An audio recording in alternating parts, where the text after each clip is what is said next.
बात करेंगे धुरंधर the revenge के टॉप डिटेलिंग सी बात, बिकॉज नो बकवास, सीधे मुद्दे की बात करते हैं।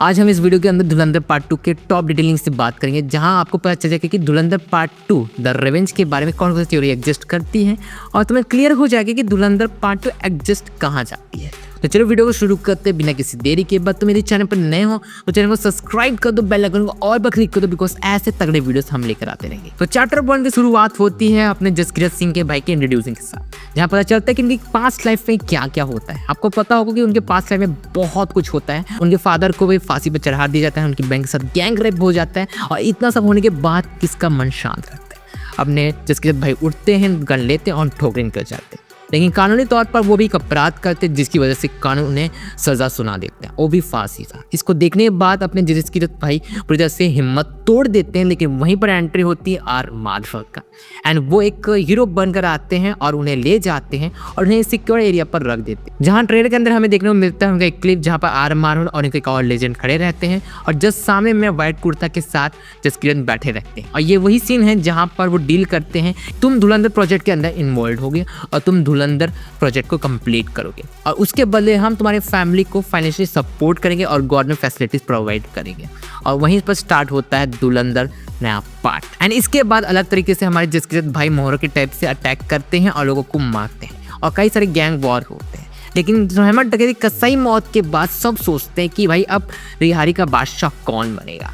एंड इसके बाद जो अपना हुसैन होता है वो बहुत गुस्से में रहता है कि मेरे रहमान भाई को तुमने मारा है करके। तो वो बहुत सोचता है कि यार मैं हसरत को मारूंगा करके, और इसकी फ़ायदा उठाते अपने हमजा भाई, और वो बहुत आराम से बोलते हैं कि भाई तू रुक जा, थोड़ा वेट कर ले, आसानी से बकरे को मारेंगे करके। और वैसा होता भी है। हुसैन अपने हर्षद पप्पू को भाई उसका गला काट देते हैं, और गला काटने के बाद उससे फुटबॉल खेलने लगते हैं। और इसी के साथ एक और नया कैरेक्टर हमें देखने को मिलता है पिड्डा करके, जो कि जसकीरत भाई के पास्ट लाइफ में एक दोस्त रहता है, जो कि आगे चलकर एक तरह का डकैत बन जाता है और वो भी स्मगलिंग करता है, शुरू कर देता है। इसे देखने के बाद हमजा का होश उड़ जाता है कि भाई ये कैसे इधर आ चुका है करके। जहाँ पर उसके बाद फिर आगे के पार्ट्स में सारे डकैत को एक पार्टी दी जाती है, उसके अंदर पिड्डा भी आया रहता है, उसके दोस्त का नाम पिड्डा रहता है, और वो समझ जाता है कि जो हमजा है वो जसकीरत सिंह है, और इसी रीजन की वजह से दोनों में काफ़ी लड़ाई होता है और पिड्डा मर जाता है। बट यहीं पर एक हिंदुस्तानी दिल देखने को मिलता है, जो कि और नहीं बल्कि वो जूस वाला रहता है। वो बोलता है कि हर तू उससे नहीं छीन सकता, मुझे लेने दे। और फिर अपने जो अब जसकीरत भाई मतलब हमजा भाई है, वो ना चाहते हुए भी उसे गोली मारना पड़ता है, और काफ़ी ज़्यादा इमोशनल रहता है। लेकिन गाइस ये सीन काफ़ी ज़्यादा रिलेट करता है। एंड इसके भी बाद हमें एसपी चौधरी कैरेक्टर देखने को मिलता है, और बाकी कैरेक्टर को शक होने लगता है कि ऐसा हम लोग किसी को मार नहीं सकता। और वहीं पर उसकी बीवी भी रहती है, हमजा की बीवी, जो कि सब देखती रहती है। तो ये मेरे पति के ऊपर शक करे तो मैं भी थोड़ा सा छानबीन कर लेती हूँ करके, और वो जैसे छानबीन करती तब पता चलता है कि वो एक्चुअली इंडियन स्पाई करके। और यही सीन हमें देखने को मिलता है ट्रेलर के अंदर, जहाँ पर उसकी बेगम साहिबा गन लेके खड़ी है हमजा को मारने के लिए, लेकिन हमने हमजा को मार नहीं पाती। हमजा उसे पूरी तरह से बता देता है कि जो डकैत है वो तुम्हारे देश के लिए भी खतरे हैं और हमारे देश के लिए भी खतरा है, इसलिए मैं काम कर रहा हूँ। फिर बाद में हमारा कोई रिश्ता नाता नहीं होगा और मैं तुम्हें बैंकॉक में छोड़ दूंगा और तुम वहाँ सेटल हो जाना बच्चे के साथ। काफ़ी इमोशनल सीन होता है, लेकिन ये एक बहुत बड़ा इंपॉर्टेंट पॉइंट होता है। इसी के बाद हमें सबसे बड़ा मिस्ट्री केस मिलता है, वो है बड़े साहब, जिसके बारे में सब अपने अलग अलग थ्योरी से एग्जिस्ट कर रहे थे, लेकिन एग्जैक्ट समझ में आ जाता है कि बड़े साहब है कौन। और वो कोई नहीं बल्कि दाऊद इब्राहिम रहता है, मतलब बॉम्बे ब्लास्टर, जो कि अब पूरी तरह से हॉस्पिटलाइज रहता है और बिस्तर में लेटा रहता है, और इस सारा सब कुछ कंट्रोल करता रहता है। अपना हमजा जो है वो देख के शॉक हो जाता है कि ये कंट्रोल कर रहा है करके। और वहीं पर पता चलता है कि नरेंद्र मोदी साहब ने क्यों 1000 के नोट को बैन किया था इंडिया के अंदर, क्योंकि वहाँ से कई सारे ऐसे फेक करेंसी इंडिया में ट्रांसपोर्ट होते थे, जिसकी वजह से बहुत बड़ा कांड होने वाला था। और इसी रीजन की वजह से नरेंद्र मोदी ने 1000 के नोट्स को बैन किया था। और इसका पूरा नुकसान किसे होता है? जावेद खलानी को, जो कि कैरेक्टर में देखने को मिलता है, जो कि पूरी तरह से लूट किया रहता है, और वो बाकी कैरेक्टर्स को कॉल करते हैं पर कोई भी उसकी मदद नहीं करता।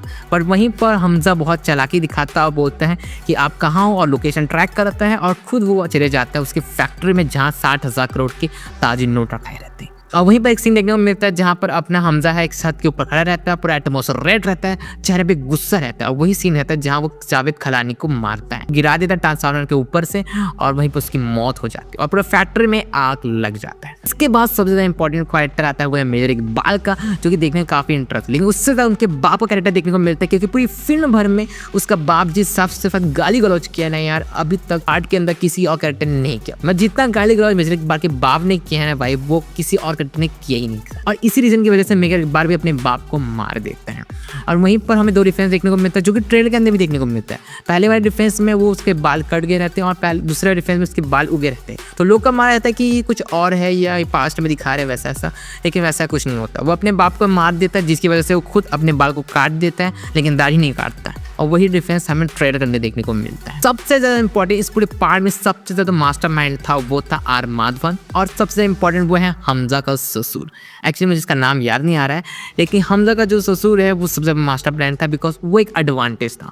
उसके होते ही ये पूरा काम पूरी तरह से कंप्लीट हुआ, बिकॉज वो खुद एक इंडियन स्पाई था जो कि हमें लास्ट में देखने को मिलता है। एक्चुअली मुझे खुद लगा था कि भाई ये विलन हो सकता है, लेकिन ये खुद एक इंडियन स्पाई था जो कि 25 साल से काम कर रहा था पाकिस्तान के अंदर। इनफैक्ट इसी ने दाऊद इब्राहिम को हॉस्पिटल को कद्दों में लटाया था, क्योंकि ये बोल रहा था कि जो मज़ा तड़पाने में है वो मज़ा मारने में कहाँ है। और इसी रीज़न की वजह से उसने मौत ही घाट तो नहीं, लेकिन हॉस्पिटल के गद्दों पर लटा जरूर दिया था।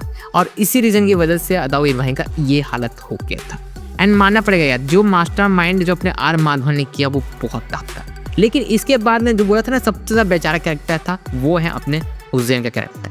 मैं इसलिए बोल रहा हूँ क्योंकि जब लास्ट में जो पाकिस्तानी आर्मी आती है अपने हमजा को उठा लेती है और उसको बहुत बेरहमी से टॉर्चर करती है, तब आर माधवन कॉल घुमाते हैं। इनफैक्ट कॉल घुमाने के बाद जो होते पाकिस्तानी एजेंट्स होते हैं वो बोलते हैं कि हम तो नहीं छोड़ने वाले, लेकिन आर माधवन चालाक है, वो बोलते हैं कि हमारे पास एक वीडियो पड़ा है जिसे देखने के बाद आपकी फट जाएगी। और सही में उनकी फट जाती है, और इसी रीज़न की वजह से उन्हें हमजा को छोड़ना पड़ता है। लेकिन वो बोलते हैं कि यार यदि मैं इसे छोड़ दिया तो पाकिस्तानी मीडिया मुझे खा जाएगी और बवाल हो जाएगा, इसीलिए अपने हमजा पे पूरा मुँह पर बोलते हैं हुसैन का नाम फंसा दे, उस साले को किस चीज़ के लिए जिंदा रखे। और वहाँ पर अपने हुसैन भाई पूरी तरह से फंस जाते। उसका कैरेक्टर देखने पर पता चल जाता है यार सबसे बेचारा कैरेक्टर नहीं दिखता, और बेचारा फंस जाता है। एंड अपना जो हमजा भाई है वो पाकिस्तान से आराम से फ्लाइट से निकल जाता है और वहाँ पर चैप्टर क्लोज हो जाता है।